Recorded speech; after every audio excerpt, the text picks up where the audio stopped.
A glória de duas naturezas de Cristo numa única pessoa é tão grande que o mundo incrédulo não pode ver a luz e a beleza que irradiam dela. Muitos hoje negam que Jesus Cristo é o Filho de Deus e Filho do homem ao mesmo tempo. Mas esta é a glória que os anjos anelam sondar, diz 1 Pedro 1:2. Satanás levantou-se em orgulho contra Deus no céu e depois tentou destruir os seres humanos na terra, os quais foram feitos à imagem de Deus. Em sua grande sabedoria, Deus uniu em seu Filho ambas as naturezas contra as quais Satanás havia pecado. Cristo, o Deus-homem, triunfou sobre Satanás através da sua morte na cruz. Aqui está o fundamento da igreja. Deus suspende a terra sobre o nada, diz Jó 26:7. Entretanto, ele fundou a sua igreja nesta rocha inamovível.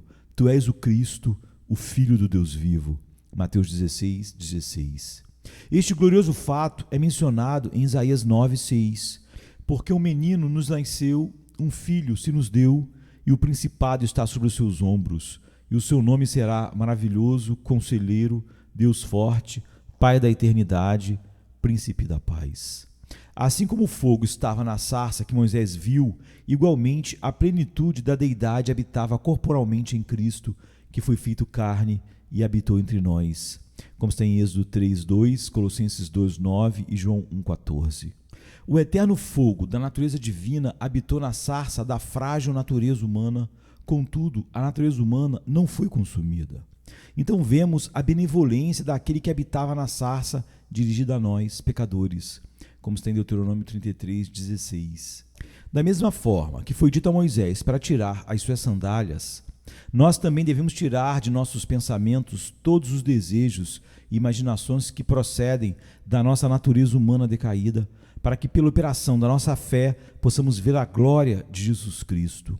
Espero que o que se segue nos mova a buscar de Deus o espírito de sabedoria e revelação para abrir os olhos do nosso entendimento. 1. Estejamos absolutamente certos de que essa glória de Cristo em suas naturezas divina e humana é o melhor, o mais nobre e o mais útil objeto em que podemos pensar. O apóstolo Paulo afirma que todas as outras coisas são apenas perda, e quando comparadas com ela, como esterco, em Filipenses 3:8-10. As Escrituras falam da estultícia das pessoas em gastar o dinheiro naquilo que não é pão e o produto do seu trabalho naquilo que não pode satisfazer, em Isaías 55:2. Eles fixam seus pensamentos em seus prazeres pecaminosos e se recusam a olhar para a glória de Cristo. Alguns chegam a ter pensamentos mais elevados sobre as obras da criação de Deus e da sua providência, mas não há glória nessas coisas que se possa comparar com a glória das duas naturezas de Cristo. No Salmo 8, Davi está meditando na grandeza das obras de Deus. Isto faz pensar na pobre e fraca natureza do homem, que parece como nada se comparada àquelas glórias. Então ele começa a admirar a sabedoria, amor e bondade de Deus por exaltar acima de todas as obras da criação a nossa natureza humana que estava em Jesus Cristo. O autor sagrado explica isso em Hebreus 2:5-6. Como são agradáveis e desejáveis as coisas deste mundo: esposa, filhos, amigos, posses, poder e honra. Mas a pessoa que tem todas essas coisas e também o conhecimento da glória de Cristo dirá: a quem tenho eu no céu senão a ti? E na terra não há nada que eu deseje além de ti. Salmo 73, verso 25. Pois quem no céu se pode igualar ao Senhor? Quem é semelhante ao Senhor entre os filhos dos poderosos? Salmo 89, verso 6. Apenas uma olhada na gloriosa beleza de Cristo é suficiente para vencer e capturar os nossos corações. Se não estamos olhando com frequência para Ele, refletindo sobre a sua glória, é porque as nossas mentes estão muito cheias de pensamentos terrenos. Desta forma, não estamos nos apossando da promessa de que nossos olhos verão o Rei em sua beleza. 2. Uma das atividades da fé consiste em examinar as Escrituras, porque elas declaram a verdade sobre Cristo, como está em João 5:39. Vamos ver a glória de Cristo nas Escrituras de 3 modos. Primeiro, por meio de descrições diretas da sua encarnação e seu caráter como Deus-homem. em Gênesis 3,15, Salmos 2, 7 a 9, 45, 2 a 6, 78, 17 a 18 e 110, 1 a 7.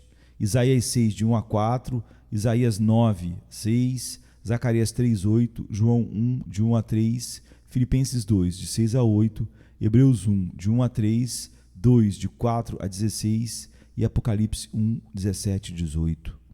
Em segundo lugar, mediante numerosas profecias, promessas e outras expressões que nos levam a considerar a sua glória. E terceiro, pelos exemplos de adoração divina que Deus instituiu no Velho Testamento e pelo testemunho direto dado a ele do céu no Novo Testamento. Isaías disse: Eu vi o Senhor assentado sobre um alto e sublime trono, e o seu séquito enchia o templo. Em Isaías 6:1. Esta visão de Cristo foi tão gloriosa que os serafins, criaturas celestiais que assistem nos céus, tiveram que cobrir as suas faces. Contudo, maior ainda foi a glória revelada abertamente nos dias apostólicos. Pedro nos diz que ele e os outros apóstolos foram testemunhas oculares da majestade do Senhor Jesus Cristo. Porque não vos fizemos saber a virtude e a vinda do nosso Senhor Jesus Cristo, segundo fábulas artificialmente compostas, mas nós mesmos vimos a sua majestade. Porquanto ele recebeu de Deus Pai honra e glória, quando da magnífica glória lhe foi dirigida a seguinte voz: Este é o meu Filho amado, em quem eu tenho todo o meu prazer. 2 Pedro 1, 16, 17. Deveríamos ser como o que procura por todo tipo de pérolas. Quando ele encontra uma de grande preço, vende tudo o que possui para que possa adquiri-la, como está em Mateus 13, 45 e 46. Cada verdade das Sagradas Escrituras é uma pérola que nos enriquece espiritualmente. Mas quando nos deparamos com a glória de Cristo, encontramos tanta alegria que nunca mais desejaremos dispor dessa pérola de grande valor.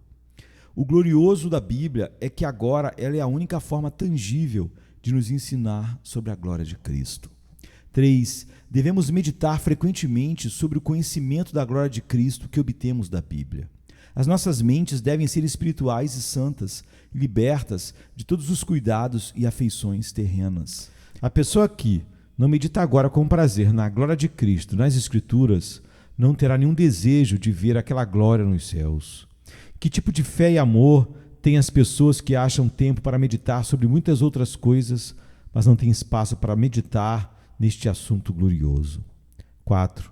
Os nossos pensamentos devem se voltar para Cristo sempre que haja uma oportunidade, a qualquer hora do dia. Se somos verdadeiros crentes e se a palavra de Deus está em nossos pensamentos, Cristo está perto de nós, como está em Romanos 10, 8. Nós o encontraremos pronto para falar conosco e manter comunhão. Ele diz: Eis que estou à porta e bato. Se alguém ouvir a minha voz e abrir a porta, entrarei em sua casa e com ele cearei e ele comigo. Apocalipse 3, 20. Este verso, erradamente, é usado para chamar as pessoas ao arrependimento, mas aqui ele está falando sobre comunhão com uma igreja. É verdade que há momentos em que ele se retira de nós e não podemos ouvir sua voz. E quando isso acontece, não podemos ficar contentes.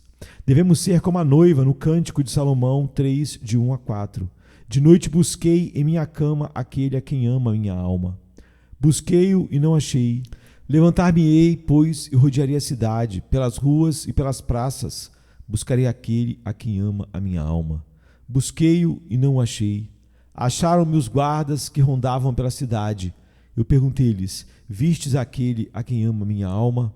Apartando-me eu um pouco deles, logo achei aquele a quem ama a minha alma. Detive-o até que o introduzi em minha casa de minha mãe, na câmara daquela que me gerou. A experiência da vida espiritual de um cristão é forte em proporção aos seus pensamentos sobre Cristo que nele habita e seu deleite nele. Gálatas 2:20. Se tivermos deixado Cristo ausente de nossas mentes por muito tempo, devemos nos censurar por isso. 5.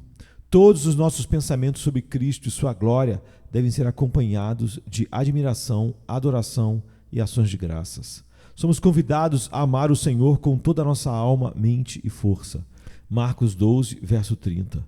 Se somos verdadeiros crentes, a graça de Cristo opera em nossas mentes e almas renovadas e nos ajuda a fazer isso. Na vinda de Cristo, como juiz no último dia, os crentes ficarão cheios de um tremendo sentimento de admiração por sua gloriosa aparência.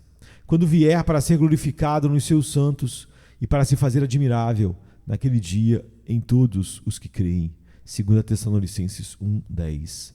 Essa admiração se transformará em adoração e ações de graças. Um exemplo disso é dado em Apocalipse 5, 9 a 13, onde toda a igreja dos redimidos canta um novo cântico. E cantavam um novo cântico dizendo: Digno és de tomar o livro e de abrir os seus selos, porque foste morto e com teu sangue compraste para Deus homens de todas as tribos e línguas e povos e nações, e para o nosso Deus os fizeste reis e sacerdotes. Eles reinarão sobre a terra. E olhei e ouvi a voz de muitos anjos ao redor do trono e dos animais e dos anciãos. E era o número de milhares e milhões de milhões, que com grande voz diziam: Digno é o Cordeiro que foi morto de receber o poder e riquezas, e sabedoria e força, e honra e glória e ações de graças. E ouvi toda a criatura que está no céu e na terra, e debaixo da terra, e que está no mar, e a todas as coisas que neles há dizer: Ao que está sentado sobre o trono e ao Cordeiro sejam dadas ações de graças e honra e glória e poder para todo sempre. Há algumas pessoas que têm esperança de ser salvos por Cristo e de ver a sua glória no outro mundo, porém não estão interessados em meditar pela fé naquela glória neste mundo. Elas são semelhantes a Marta, que estava preocupada com muitas coisas, e não como Maria, que escolheu a melhor parte, sentando-se aos pés de Cristo, como está em Lucas 10, 38 a 42. Que tais pessoas tomem muito cuidado para que não negligenciem nem desprezem o que deveriam fazer. Alguns dizem que têm o desejo de contemplar a glória de Cristo pela fé, mas quando começam a considerar essa glória, eles acham que é coisa muito elevada e difícil. Eles ficam maravilhados à semelhança dos discípulos no Monte da Transfiguração. Admito que a fraqueza de nossas mentes e a nossa falta de habilidade para entender bem a eterna glória de Cristo nos impede de manter os nossos pensamentos numa meditação firme e constante por muito tempo. Aqueles que não têm a prática e habilidade de uma santa meditação em geral não terão a capacidade de meditar neste mistério em particular. Mas mesmo assim, quando a fé não consegue mais manter abertos os olhos do nosso entendimento para refletir sobre o sol da justiça, brilhando em sua beleza, pelo menos pela fé, ainda podemos descansar em santa admiração e amor profundo. Amém, queridos. Amém. Venha se cansado estás, e eu descanso darei. Tu descansarás.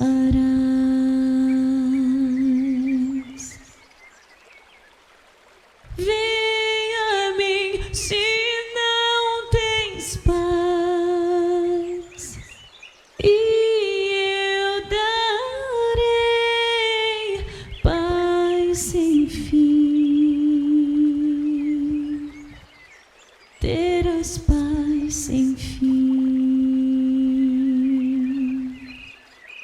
O meu jugo é leve, o meu fardo graça dá. Tome tua cruz, te darei a paz.